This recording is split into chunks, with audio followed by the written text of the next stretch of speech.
80।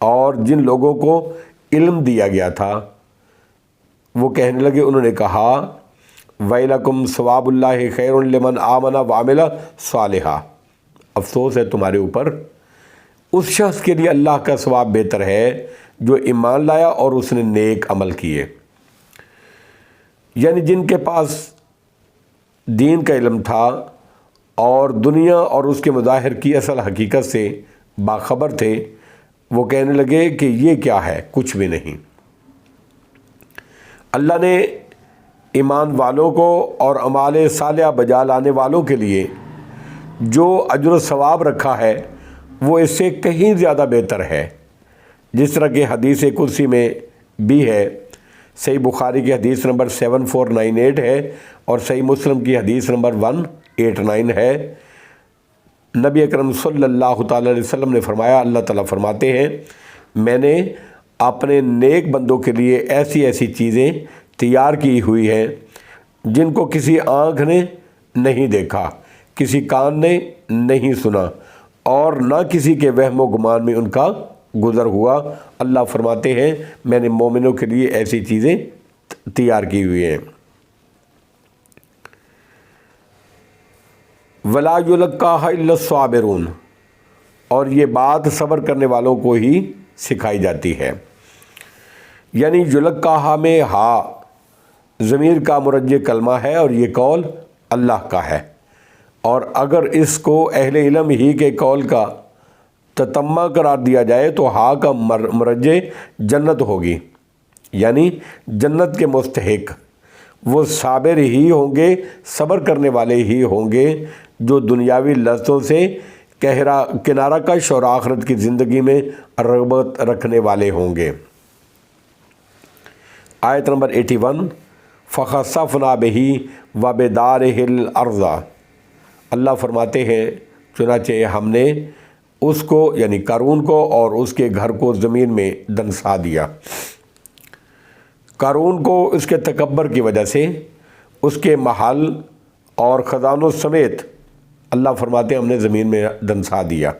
حدیث میں آتا ہے، صحیح بخاری کی حدیث نمبر 5790 ہے، نبی اکرم صلی اللہ تعالیٰ علیہ وآلہ وسلم کا ارشاد گرامی ہے، آپ نے فرمایا ایک آدمی اپنی ازار زمین پر لٹکائے جا رہا تھا، اپنا کپڑا ٹخنوں کے نیچے لٹکا کے بڑے تکبر کے ساتھ جا رہا تھا۔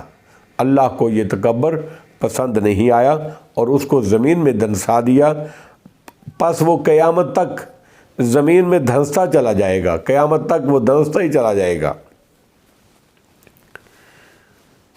فَخَسَفْنَا بِهِ وَبِدَارِهِ الْأَرْضَ فَمَا كَانَ لَهُ مِنْ فِئَةٍ يَنْصُرُونَهُ مِنْ دُونِ اللَّهِ وَمَا كَانَ مِنَ الْمُنتَصِرِينَ، اللہ فرماتے ہیں چنانچہ ہم نے قارون کو اور اس کے گھر کو اور اس کے خزانوں کو زمین میں دنسا دیا، پھر اس کے لیے اس کے حامیوں کی کوئی ایسی جماعت نہ تھی جو اللہ کے مقابلے میں اس کی مدد کرتی، وَمَا كَانَ مِنَ الْمُنتَصِرِينَ، اور نہ ہی وہ بدلہ لینے والوں میں سے تھا۔ آیت نمبر 82، وَأَصْبَحَ الَّذِينَ تَمَنَّوْا مَكَانَهُ بِالْأَمْسِ، اور جنہوں نے کل اس کے مقام اور مرتبے کی تمنا کی تھی، یقولون، وہ صبح اٹھ کر کہنے لگے، وَيْكَ أَنَّ اللَّهَ يَبْسُطُ الرِّزْقَ لِمَن يَشَاءُ، ہائے شامت، ہائے شامت، یعنی مکان سے مراد وہ دنیاوی مرتبہ اور منزلت ہے جو دنیا میں کسی کو عارضی طور پر ملتا ہے، جیسے قارون کو ملا تھا۔ امس گزشتہ کل کو کہتے ہیں، مطلب زمانہ قریب ہے۔ وَيْكَ أَنَّ اصل میں وَيْلَكَ اعْلَمْ أَنَّ ہے، اس کو مخفف کر کے وَيْكَ أَنَّ بنا دیا گیا، یعنی وَيْكَ أَنَّ یعنی افسوس یا تعجب ہے، تجھے معلوم ہونا چاہیے کہ بعض کے نزدیک یہ علم ترى ان کے معنی میں ہے، جس طرح کے ترجمے سے واضح ہے۔ مطلب یہ ہے کہ قارون کی دولت جیسی دولت و حشمت کی آرزو کرنے والوں نے جب قارون کا عبرتناک حشر دیکھا تو کہنے لگے، مال و دولت اس بات کی دلیل نہیں کہ اللہ رب العزت اس صاحب مال سے راضی بھی ہے۔ کیا تو نے نہیں دیکھا کہ اللہ تعالیٰ کسی کو مال زیادہ دے دیتا ہے اور کسی کو کم، اس کا تعلق اس کی مشیت اور حکمت بالغہ سے ہے جس کو اس کے سوا کوئی نہیں جانتا۔ مال کی فراوانی اس کی اللہ کی رضا کی اور مال کی کمی اللہ کی ناراضگی کی دلیل نہیں ہے، نہ یہ معیار فضیلت ہی ہے۔ وَأَصْبَحَ الَّذِينَ تَمَنَّوْا مَكَانَهُ بِالْأَمْسِ يَقُولُونَ وَيْكَأَنَّ اللَّهَ يَبْسُطُ الرِّزْقَ لِمَن يَشَاءُ، اللہ اپنے بندوں میں سے جس کے لیے چاہتا ہے رزق کشادہ کرتا ہے، وَيَقْدِرُ، اور جس کے لیے چاہتا ہے تنگ کر دیتا ہے۔ لولا امن اللہ علینا لخسف بنا وَيْكَأَنَّهُ لَا يُفْلِحُ الْكَافِرُونَ، اگر اللہ نے ہمارے اوپر احسان نہ کیا ہوتا تو یقیناً وہ ہمیں بھی دنسا دیتا، یعنی ہم بھی اسی حشر سے دوچار ہوتے جس سے قارون دوچار ہوا۔ وَيْكَأَنَّهُ لَا يُفْلِحُ الْكَافِرُونَ، ہائے شامت، کافر فلاح نہیں پاتے، یعنی قارون نے دولت پا کر شکر گزاری کی بجائے ناشکری کی اور معصیت گناہ کا رستہ اختیار کیا، تو دیکھ لو اس کا انجام کیسا ہوا۔ دیکھو مجھے جو دیدہ عبرت نگاہ ہو۔ واللہ اعلم بالصواب، وآخر دعوانا الحمدللہ رب العالمین۔